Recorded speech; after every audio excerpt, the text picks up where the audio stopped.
mereka datang ke sungai atau ke danau, jadi air alami, bukan kolam biasa kita buat begitu kan, tetapi air alami untuk mereka ya itu dibaptis di sana. Dibaptisnya mereka itu sebetulnya penyucian begitu ya, penyucian. Ya disebut dengan tefilah mikweh gitu ya. Jadi penyucian, mereka turun ke air. Nah, nanti kalau di Kumprang kita akan dijelaskan ada itu orang turun gitu ya, naik lagi itu di kolam-kolam yang mereka buat, karena di sana kan tidak ada sungai yang seperti ini gitu ya. Tapi yang jelas itu bukan sesuatu yang asing buat orang Yahudi. Jadi latar belakang baptisan itu seperti itu ya. Penyelaman ke dalam air untuk pentahiran itu ada di dalam kitab Imamat dijelaskan. Haruslah dimasukkan ke dalam air dan menjadi najis sampai matahari terbenam, kemudian menjadi tahir pula. Jadi suatu ritual untuk penyucian sebetulnya seperti itu. Kita lihat peristiwa Naaman ya. Naaman kenapa harus datang ke Sungai Yordan ya seperti itu, karena dia harus nyelup ya.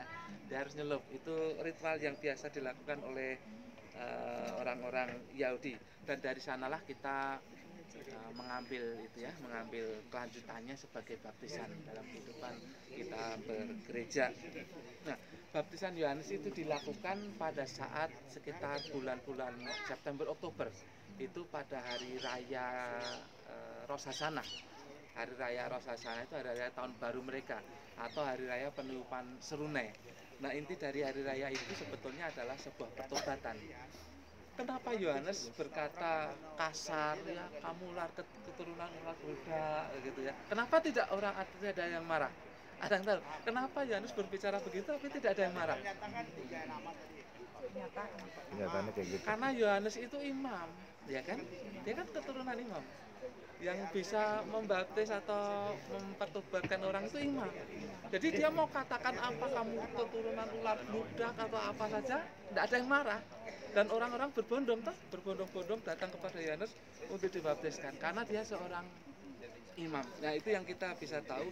Ya, Yesus memberi contoh kepada manusia ya, supaya ada penyucian dalam dirinya. Yesus memberi contoh, makanya Yesus datang kepada Yohanes untuk dibaptiskan sebagai contoh teladan bagi orang-orang supaya ada pertobatan, dan bukti pertobatan adalah sebuah baptisan itu ya, sebuah penyucian atau disebut tefilah mikweh ya.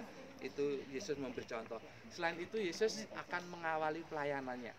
Jadi selain sebagai contoh untuk sebuah pertobatan, tetapi Yesus juga memulai pelayanannya setelah dibaptis ya oleh Yohanes Pembaptis.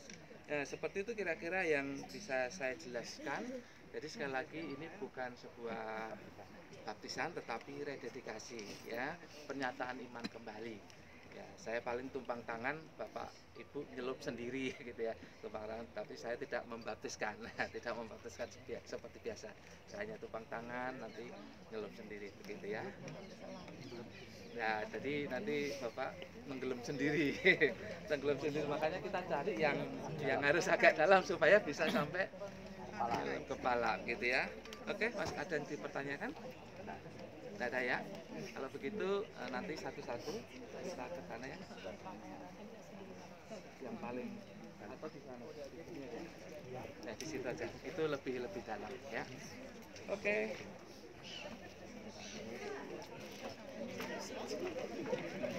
Oke, mari kita ke sana. Bapak Ibu silahkan menyaksikan. Saya difoto juga ya. Iya. lagi tadi ini filmin. Masih belum. Lebih. Tiga orang Jumbo mau join boleh. Mereka orang Kristen aja. Tetapi mereka tahu baptis, kita tidak baptis. Mereka orang Kristen, mereka boleh dikasih. Kalau dikasih. Oke, kue. Daud. Aman sih itu mas. Nawan. Taiwan apa? Korea. Jadi Cina itu bahasa Indonesia aja. Jadi bahasa orang-orang selamanya.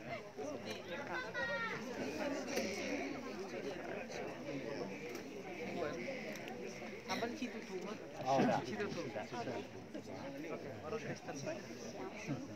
哪里他们的教堂？哪里他们的教堂？啊，北京的教堂。啊，对对。 Udah, Dari Ngerti? gereja Beijing. udah. Jadi saya nggak perlu.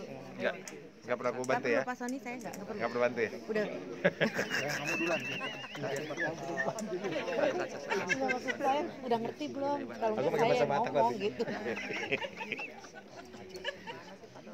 Harus makanya kalau selingan bercanda makanya begini sih Terus kita tanyain pakai bahasa Batak gitu. cita terus ya nggak. Nyanyinya apa? Nyanyi